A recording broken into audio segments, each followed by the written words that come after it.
الحمد لله رب العالمين والصلاة والسلام على خاتم الأنبياء والمرسلين وعلى آله وأصحابه أجمعين ومن تبعهم بإحسان إلى يوم الدين. علماء کرام درد للحاد درسونه روان دي مغربي فکر فلسفه بیانېږي.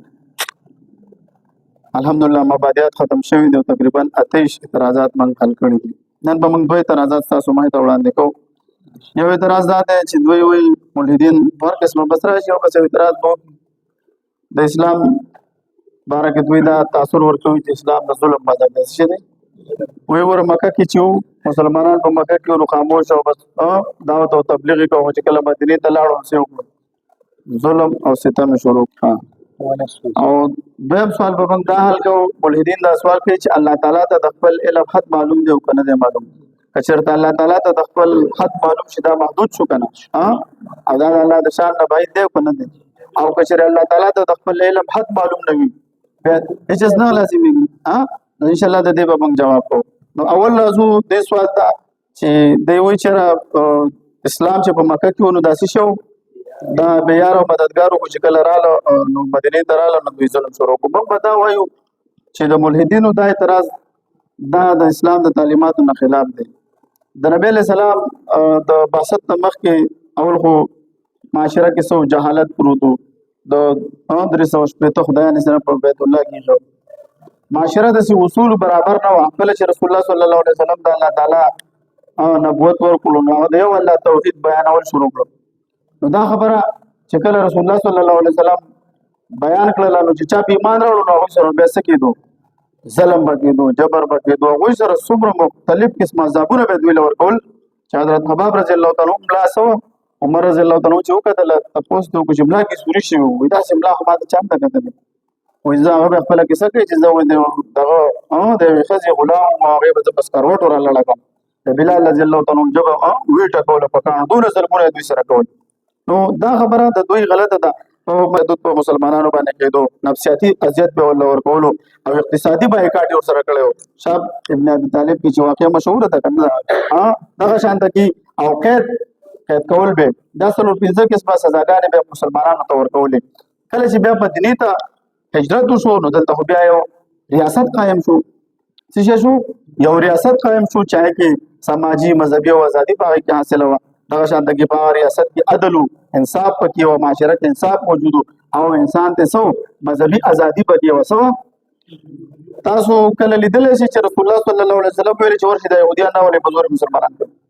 کله چې په مدینه کې زموږ حکومت قایم شو بنو قریظه بنو نذیر او بنو بل کوم یو بنو قینقاع شابسي دا درې ډلې وي. دوی باندې کله مسلمانانو زبر او جبردستي کړې ده. که زبر او جبردستي مونږ کولی مو دی په زوره مسلمانان کړي دي. دوی سره دغه وشوه معاهده وشوه. څه وشوه هغې ته میثاق مدینه معاهده ویلی کېږي. دوی ته وویل چې هلکه اوس خو دا زموږ دا وطن زموږ او ستاسو یو ځای دی. که په مدینه باندې څوک هم حمله کوي څه به کوو موږ به ټول د دې دفاع کوو. مسلمانان به د یهودیانو سره په صف کې ودرېږي ځکه د خپل خاورې دفاع به کوي. دا د هغه وخت دوی سره دا معاهدې وشوې. بیا په مسلمانانو باندې جنګونه مسلط شو. ګوره د جنګ احد چې راغی بیا جنګ خندق چې راغی په موږ رانله. په دې وخت کې دې څه وکړو دې بنو قریظه څه وکړه دا جنګ بنو قریظه خی بن اخطب دا جوړ کړو. مثلا دې ورانه کړه چې دا لاړو او هلته د قریشو ته هغه په ځان باندې پیران راوستل چې تاسو خو داسې خلک هستئ چې تاسو حکمراني کوئ نن تاسو مسلمانانو دا کړه تاسو پرې د دې خوا نه راځئ او موږ به یې په مدینه کې ختم کړو. نو کومه معاهده چې دوی سره شوې وه نو هغه معاهده دوی خپله باندې خلاف ورزي وکړه. دوی د اسلام خلاف جنګ ته راووتل. نو دغه شانته کې د دوی سره په موږ ظلم نه دی کړی. البته دوی څه وکړو دوی چې کومه معاهده کړې وه او مدینه کې چې موږ کوم جنګونه کړي وه څه شي وو دا اټیکینګ والا او که دفاعي لوبه وه زموږ هغه وخت کې موږ دفاعي جنګونه کړي د خپل د اسلام دفاع دپاره به جنګ کېدل. یاره چې یو سړی ستا په کور باندې راشي اوس شوی ته به جنګ ته نه تیارېږي مجبورۍ نه به تیارېږي. البته چې ستا څوک ستا دوست ستا دښمن سره ودرېږي اټومیټکلی هغه ستا دغه شو. بل اسلام ظلم چا باندې نه دی کړی. سره اسلام په چا باندې ظلم نه دی کړی. بیا د ظلم درې دغه ذکر شوي دي. یو د الله تعالی حق ادا نه ادا کول دا هم ظلم دی. قرآن کریم کې آیتونه موجود دي. دویم خپل ځان سره ظلم کول د شریعت نه خلاف ژوند تېرول دا ځان سره ظلم دی. خپل نفس سره ظلم دی. خپل ځان جهنم ته غورځول دا هم دی. او د نورو انسانانو سره ظلم. نو اسلام هېڅکله د نورو انسانانو سره موږ له خو دا ویلو چې تاسو جهاد ته ځئ نو تاسو به څه کوئ ماشومان به نه قتلوئ فصلونه به نه ورانوئ مشران به نه قتلوئ. څوک چې تا سره جنګ ته نه راغلی هغه ته ته باغې باندې به ګزار هم نه کوي. او دا نور قومونه څنګه دي، دوی چې جنګ ته لاړ شي ماشوم دغه نه پوهېږي، عالم نه پوهېږي او نه مدرسه پېژني او نه جومات پېژني، دوی په یو ځای باندې ټول څه کوي ختموي. نو په مدینه منوره کې د مسلمانانو زمونږ هېڅکله څه نه دی دغه سره زمونږ داسې جنګ نه دی راغلی چې موږ هغوی سره ظلم کړی. دا خبره د دوی غلطه ده. نور هر څه کتاب کې عبارت موجود دی. مولوي صاحب عبارت شروع کړه خیر شاه. بسم الله الرحمن الرحیم. اعتراض نمبر 29. اسلام په مکه مکرمه کې بے یار او مددگار پروت و.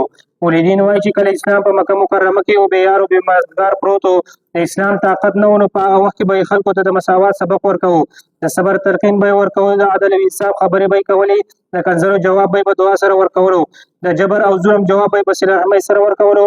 لیکن کله چې مسلمانانو هجرت وکړو د مدینې منورې نه، نو بیا یې طاقت په زور سره په ټوله دنیا باندې ظلم شروع کړو. جواب: دا خبره خو د ملحدینو دا اعتراض دی د مولوي صاحبانو. دا اعتراض چا کړی؟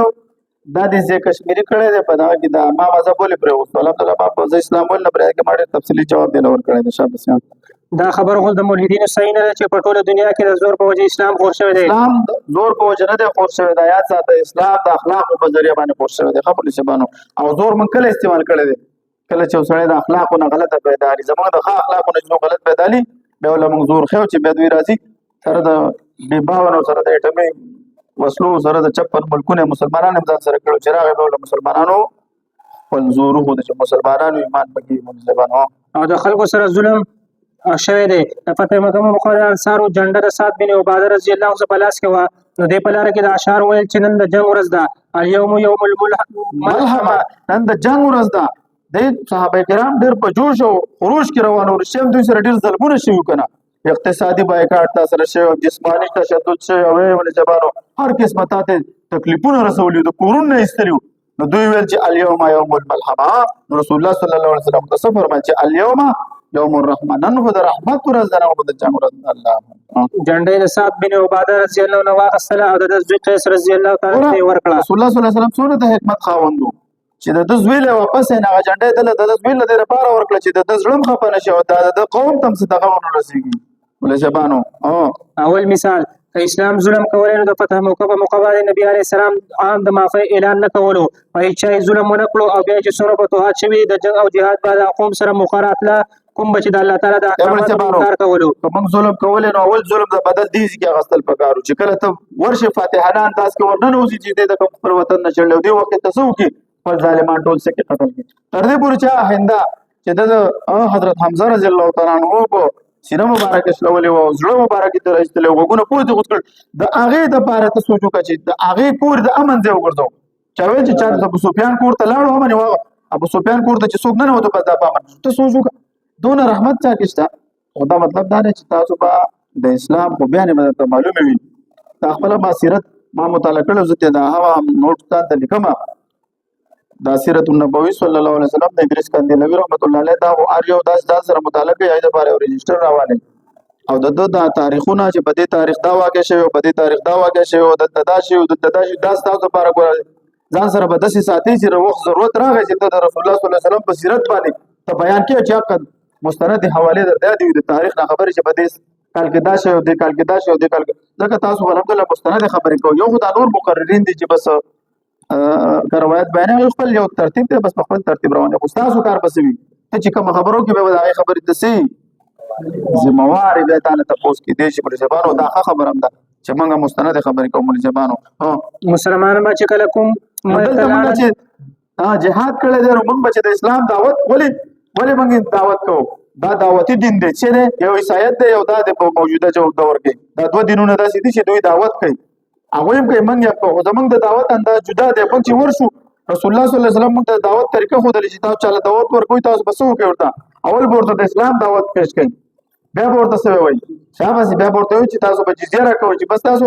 جزیه راکوي د دې جزیه کې لوی فلسفه پرته ده د جزیه کې دا فلسفه پرته چې دوی زموږ د خبرو ومني موږ ته جزیه اخلو خو دوی به زموږ د اخلاقونو متاثر شي مسلمانان دي دا سره چې موږ دوی په معنی د دې جزیه په بدله کې موږ د دوی حفاظت کوو تاسو د نورو قومونو نه جزیه اخلو د دوی د حفاظت لپاره او دوی د اسلام د خوبیانو خبر شي بیا څه کېږي اکثر ډېر مسلمانان شوي دي دلته چې د محمد بن قاسم رحمت الله علیه راغلی سنت دلته چې بیا وروسته د هندوان مسلمانان شوي تاسو په جهاد کو نه هدي به تلاړو دا خو د مسلمانانو د اخلاقو په وجه الله رب العزت پیدا مسلمانان کړي مرزبانو جهاد هم موږ کوو دا نه چې څه کې څوک دې نه دا غلط مطلب بولي چې موږ جهاد نه کوو نه یو جهاد اقدامي دی او بل دفاعي دی نو سبا وخت موږ پسې کې لګوي خپل دفاع کې لګوي اقدام د سره دا 1500 کالو چې موږ سره دفاعي اٹیک کړل نه دي موږ همیشه په خپل دفاع کې لګوي خپل دفاع موږ نشو کولای شپږ 50 ملکونه یو د خپل مسلمان دفاع نشي کولای که یو وطن کې اوس فلسطین د فلسطین مسله نه د اسلام مسله چا دا د ټول مسلمانانو چې چا کلمه ویل چې لا اله الا الله محمد رسول الله دا مسله ده چې دا د تاسو کې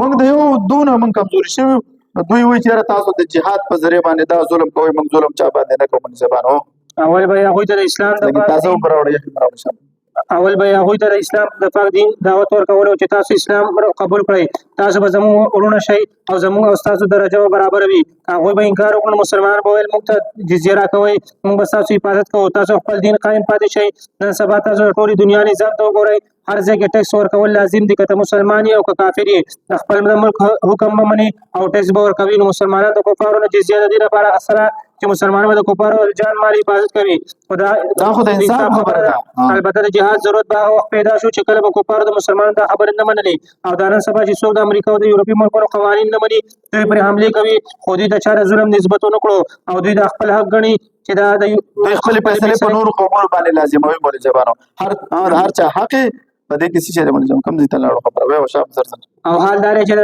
د دوی ټولې فیصلې باطل دي دین یې باطل لري په مقابل چې اسلام یو مکمل ضابطه حیات لري د هر چا حق پکې معلوم دی تر دې چې د حیواناتو د حقوقو په هم خیال ساتل شي شوی دی نو د دین دعوت ورکول کې هر څوک د دې مقابله ته راوځي اسلام اوله هو د دعوت ورکوي دویم نمبر چې بیا جزیه کدانه مني بیا په اخر کې جهاد په سبیل الله کول لپاره د دې چې د پاک دین غالب شي دین چې د عالمي دین دی چې د عالمي دین دی او دا به تر قیامت پورې وي نو دا به د ټولو د انسانانو لپاره فطرت ګرځېدلی دا دین دا به رسې ته تبزی دا به تر رسې که څوک مقابله ته راوځي به مجبوري نه ورسره موږ جهاد کوو اوس موږ هغه پوزیشن کې نه پاتې اوس طرف موږ دعوت او تبلیغ ولګوو د مسلمانانو تاریخ ته وکتلی شي نو په خپل اقتدار کې په هیڅ چا باندې ظلم نه دی کړی په سپین مسلمانانو 800 کاله شابه حکومت کړی دی او د دې باوجود اکثریت عیسایانو همداسې په هندوستان کې مسلمانانو حکومت کړی دی که مسلمانانو په دې باندې ظلم کولی نن په هندوستان کې یو هندو هم نه وی ژوندی ها جزاک الله ول جبانو کاپي